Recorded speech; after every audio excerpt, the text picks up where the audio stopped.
एक सेठ और सेठानी रोज सत्संग में जाते थे। सेठ जी के घर एक पिंजरे में तोता पाला हुआ था। तोता एक दिन पूछता है कि सेठ जी, आप रोज कहाँ जाते हैं? सेठ जी बोले कि सत्संग में ज्ञान सुनने जाते हैं। तोता कहता है, सेठ जी, संत महात्मा से एक बात पूछना कि मैं आजाद कब होऊंगा? सेठ जी सत्संग खत्म होने के बाद संत से पूछते हैं कि महाराज, हमारे घर जो तोता है उसने पूछा है कि वो आजाद कब होगा। संत जी ऐसा सुनते ही बेहोश होकर गिर जाते हैं। सेठ जी संत की हालत देखकर चुपचाप वहां से निकल जाते हैं।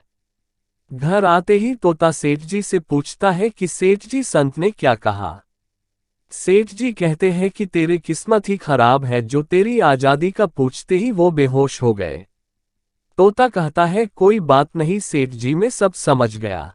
दूसरे दिन सेठ जी सत्संग में जाने लगते हैं, तब तोता पिंजरे में जानबूझकर बेहोश होकर गिर जाता है। सेठ जी उसे मरा हुआ मानकर जैसे ही उसे पिंजरे से बाहर निकालते हैं तो वो उड़ जाता है। सत्संग जाते ही संत सेठ जी को पूछते हैं कि कल आप उस तोते के बारे में पूछ रहे थे ना, अब वो कहाँ है?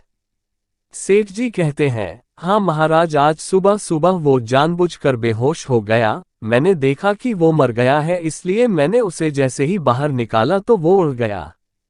तब संत ने सेठ जी से कहा कि देखो, तुम इतने समय से सत्संग सुनकर भी आज तक सांसारिक मोह माया के पिंजरे में फंसे हुए हो, और उस तोते को देखो, बिना सत्संग में आए मेरा एक इशारा समझकर आजाद हो गया।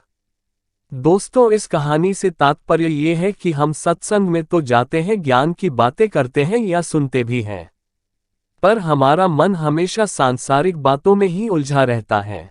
सत्संग में भी हम सिर्फ उन बातों को पसंद करते हैं जिसमें हमारा स्वार्थ सिद्ध होता है, जबकि सत्संग जाकर हमें सत्य को स्वीकार कर सभी बातों को महत्व देना चाहिए, और जिस असत्य, झूठ और अहंकार को हम धारण किए हुए हैं उसे साहस के साथ मन से उतार कर सत्य को स्वीकार करना चाहिए।